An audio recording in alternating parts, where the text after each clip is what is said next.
देखो आमर bird flu रो नमूना आम पुरी जिलार पिपिली एवं सत्यवाद दुईटी जगार आम पठे भोपाल ता पॉजिटिव आसला पॉजिटिव आसला आम ताकू कॉलिंग स्टार्ट कले ए पाखापाखि 21टा टीम आमर लगी एवं ताकू सैनिटाइजेशन करने 10टा टीम लगी बर्तमान सुधा पाखापाखि आम 30,000 कुकुड़ा कलिंग कर सारे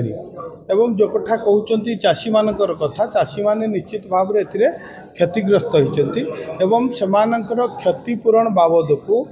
आम गोटे जोटा कि आम चिक कहे छोट कुकुड़ा को 20 टंका दौचे सरकार देवार व्यवस्था कर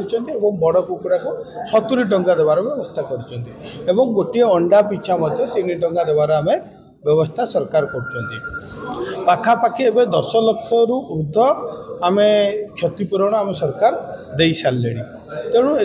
जो निश्चित भाव अलग जिला को तो व्यापी नहीं एवं अलग जिला को किपरि भाव न व्यापीब तापाई आम बर्तमान विभाग पूरा सजग ही रही सैनिटाइजेशन तो आरंभ करी जो माने कलिंग करिया जाऊँ आम मास्क परिधान करने सहित पीपी किट एवं यही जो अंचल देखा जाइए 2टी ब्लॉक रे से अंचल को आमर कुकुड़ा बाहर आनिबा एवं एठू पठेबा दिगरे आम ताकू प्रतिबंधक लगेचे एवं जिपरि भाव में अलग जगार आसीपारन एवं यही अलग जिलूर आनिबा बंद करें तेणु निश्चित भाव में आम पूरा लगी विभाग अधिकारी माने आमर समस्ते लगी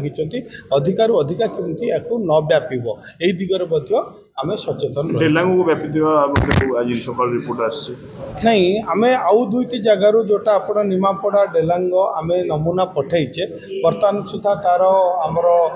सैंपल जो पठेचे तार रिपोर्ट आसीनी आसिले ही आम कहीपर जे